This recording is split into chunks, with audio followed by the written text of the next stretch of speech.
scores, hundreds perhaps, of unmarked, unnamed, unlettered policemen in that field, as well as MOD police. Some of the earlier court cases that came to court were immediately thrown out because it not being anything remotely military down there. The MOD actually had no right to be down there in the first place. Finally, we walked back up the field, back to where I left my motorbike. John Moore says that he walked past a group of policemen sitting on the grass at that point, and they were saying, "Oh, that was very good, wasn't it? God, you should have seen the one I got him. Got him right on the back of the neck. Beautiful shot, that was." And this sort of thing. I'm told that they arrested something like 580 people that day. I'm told that is the biggest single civilian arrest ever made in this country, which includes 2 world wars. On the Sunday morning, a fairly senior police officer said to me, "Can I have your permission to send in the troops to, quote, finish unfinished business?" He said, "For this sort of operation, we like to have twice as many attackers as defenders. It would mean 400 people," and to use again his own words, so they would have to be, quote, suitably equipped. I said, "If you ask me to sanction a repeat performance of what happened yesterday on my own land," then the answer is an emphatic no. Do you recognise this man? No, but something of an piece of work. If I had to guess, I would say it was the guy who is responsible for getting that petition together, the legal steps, who turned out to be a paid member of the National Front.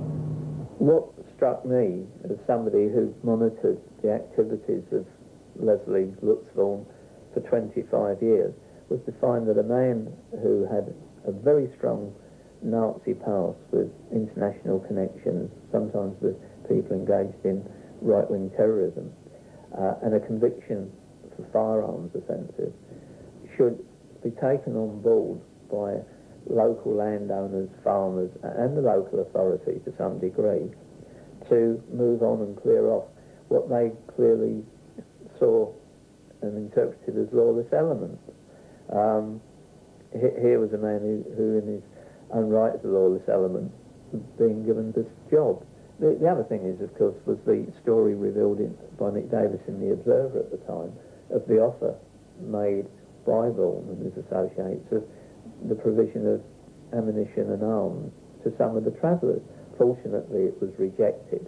But looking at the events of June 85 and how close it came to the police actually physically killing people in that field, one can only have a horrific vision of what might have happened if any of the travellers had taken up Vaughan's offer of guns and ammunition.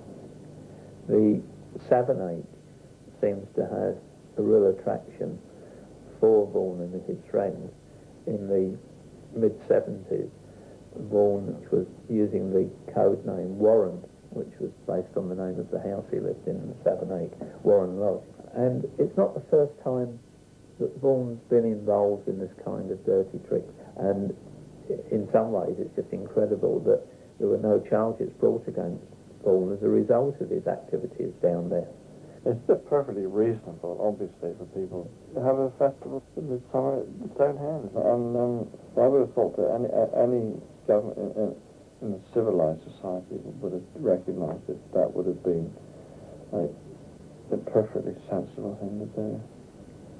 And especially in Wiltshire, where there's thousands and thousands of acres of land that isn't being used, just for tanks to roll over and fire blanks at each other, it's a ridiculous waste of space, isn't it? So from the point of view of Glastonbury, the reason for us wanting Stonehenge to happen is that Glastonbury is much, much too big anyway. That we do feel that we're not in a position to accommodate a free festival here, which is what we did in 1986. We had several thousand people who didn't pay to come in because they still would have otherwise gone to Stonehenge. But when it became known that the convoy were coming here and they could come, there was actually a problem with insurance from them. It was the news at 10 that was causing the problem.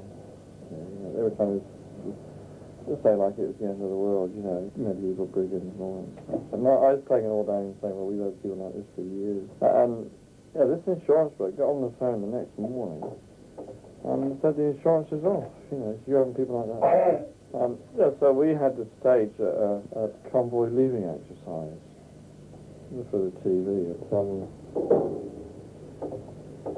And they drove off right on cue. We got the TV cameras back, BBC, ITN, and ITV, and